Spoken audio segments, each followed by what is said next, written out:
तो प्यार के किस्से किस किस को सुनने हैं भाई, हाँ? चलिए, आप लोगों के दिल में दिमाग में ज़रूर रहा होगा कि भाई ये जो कंट्रोवर्शियल लव स्टोरी की शुरुआत मैंने की थी और आपको ये बोल के गई थी कि इसका सेकंड एपिसोड भी मैं जल्दी ही लेकर आऊँगी, तो भाई अमिताभ जी और रेखा जी की जो लव स्टोरी है उसमें मैं आपको आगे क्या बताने वाली हूँ। तो लव यू ज़िंदगी पर बिल्कुल भी मैं देर नहीं करूँगी और आपको अमिताभ और रेखा की लव स्टोरी के बारे में आगे बहुत सारी चीज़ें बताने वाली हूँ, क्योंकि जो ये कंट्रोवर्शियल लव स्टोरी है ये वाकई में लोगों के दिमाग में इस तरीके से घुस चुकी है कि लोग न चाहते हुए भी इस जोड़ी के बारे में सोचते हैं।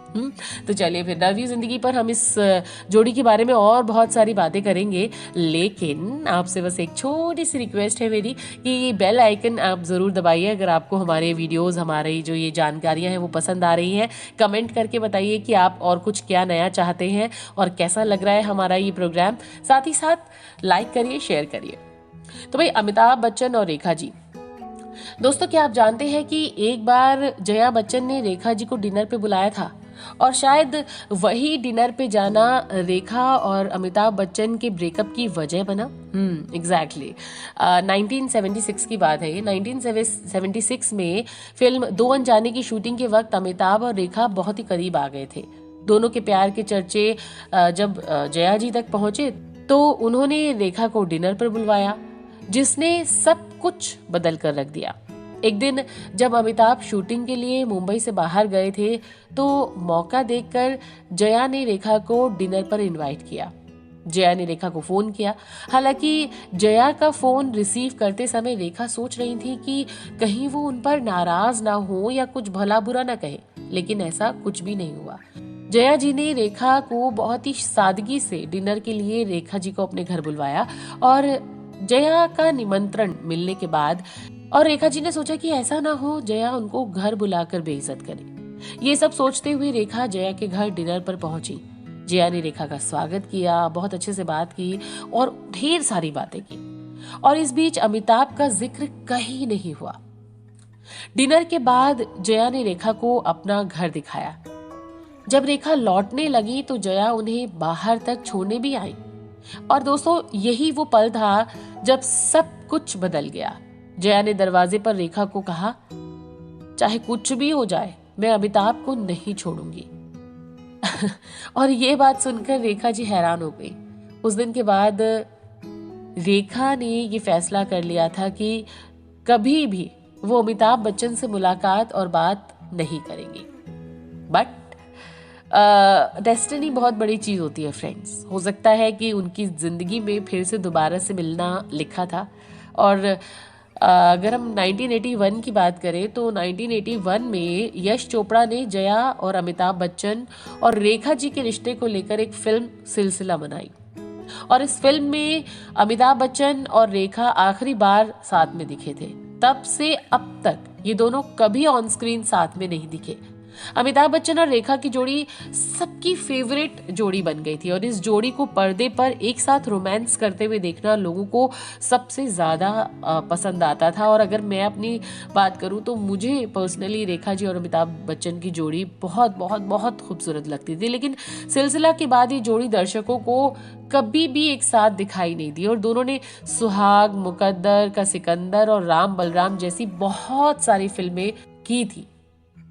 फ्रेंड्स, हिंदी सिनेमा की जोड़ियों की एक पुरानी आदत है कि पर्दे पर दिखाई गई प्रेम कहानी निजी जिंदगी की भी प्रेम कहानी बन जाती है। और कुछ ऐसा ही हुआ अमिताभ और रेखा के बीच। जैसे जैसे इन दोनों की फिल्में बॉक्स ऑफिस पर सुपरहिट होने लगी वैसे इनकी जो पर्सनल लाइफ थी, दोनों में जो प्यार था वो और गहरा होता चला गया। लेकिन दोनों का प्यार किसी मुकाम तक नहीं पहुंच पाया। दोनों की एक साथ की गई सुपरहिट फिल्में सुहाग, नटवरलाल, गंगा की सौगंध, नमक हराम, खून पसीना और सिलसिला लोगों को बहुत पसंद आई। लेकिन ये जोड़ी जो थी कहीं ना कहीं पर्सनल अपनी ज़िंदगी में साथ नहीं रह पाई। और रेखा जी की बातों में अमिताभ जी के लिए रिस्पेक्ट हमें आज तक दिखाई देती है। और वो कभी भी अमिताभ बच्चन के बारे में हमने कभी उनके बारे में बुरा बोलते हुए नहीं सुना। हमेशा यही सुना कि अमिताभ जी की ये पर्सनल चॉइस है, उनका वो अपना ज़िंदगी जीने का तरीका है, और मैं इसमें कहीं पर भी उनको दोषी नहीं ठहराऊंगी। और फ्रेंड्स, एक बार सिमी ग्रेवाल के एक शो में उनके जया बच्चन और अमिताभ को लेकर उन्होंने, सिमी ग्रेवाल ने सवाल किया, तो उन्होंने हर सवाल का जवाब जो था रेखा जी ने बहुत ही बेबाकी से दिया। अपने शो में सिमी जी ने रेखा से उनके और जया बच्चन के रिश्ते के बारे में पूछा, तो उन्होंने कहा कि मुझे नहीं लगता कि एक महिला होने के नाते जया कोई बेचारी है या फिर वो इनसिक्योर है। रेखा के इस जवाब पर सिमी ने कहा कि हाँ, एक महिला तभी सुरक्षित महसूस करती है जब आदमी यानी कि उसका पति उसे सुरक्षित महसूस कराता है।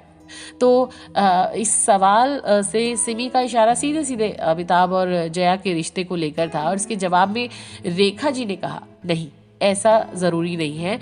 वहीं अपने और अमिताभ के रिश्ते पर रेखा ने कहा कि मुझे कोई फ़र्क नहीं पड़ता कि लोग क्या सोचते हैं, क्या कहते हैं, मैं उन्हें अपने लिए प्यार करती हूँ, किसी को दिखाने के लिए नहीं। मैं उनसे प्यार करती हूँ और वो मुझसे।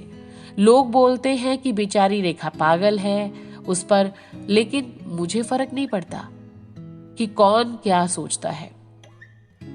तो दोस्तों, इस तरीके से रेखा जी और अमिताभ बच्चन जी की जो लव स्टोरी थी वो अलग हुई।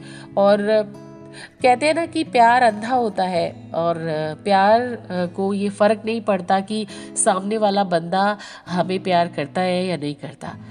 जिसके मन में प्यार होता है वो कभी भी अपने प्यार को छोड़ता नहीं है। शायद रेखा जी के साथ भी ऐसा ही है, और इसे हम सच्चा प्यार भी कह सकते हैं कि वो अमिताभ जी के साथ नहीं है, अमिताभ उनके साथ नहीं है, लेकिन कहीं ना कहीं अमिताभ उनके मन में है, और वो कभी उनको फोर्स नहीं करती है।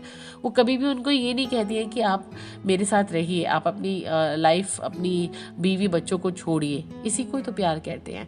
तो ये जो कंट्रोवर्शियल लव स्टोरी रही, इसका जो एंड रहा कैसा भी रहा, लेकिन इस तरीके की बहुत सारी लव स्टोरीज बॉलीवुड में हैं, और आने वाले समय में मैं उन सारी लव स्टोरीज को एक एक करके आप तक पहुँचाऊँगी।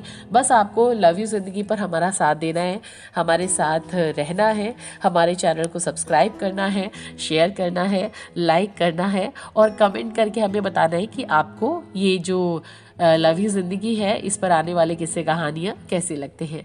बॉलीवुड की भी बहुत ढेर सारी चीज़ें आप तक पहुँचाती रहूँगी। बस यूँ ही अपना साथ देते रहिए। बाय।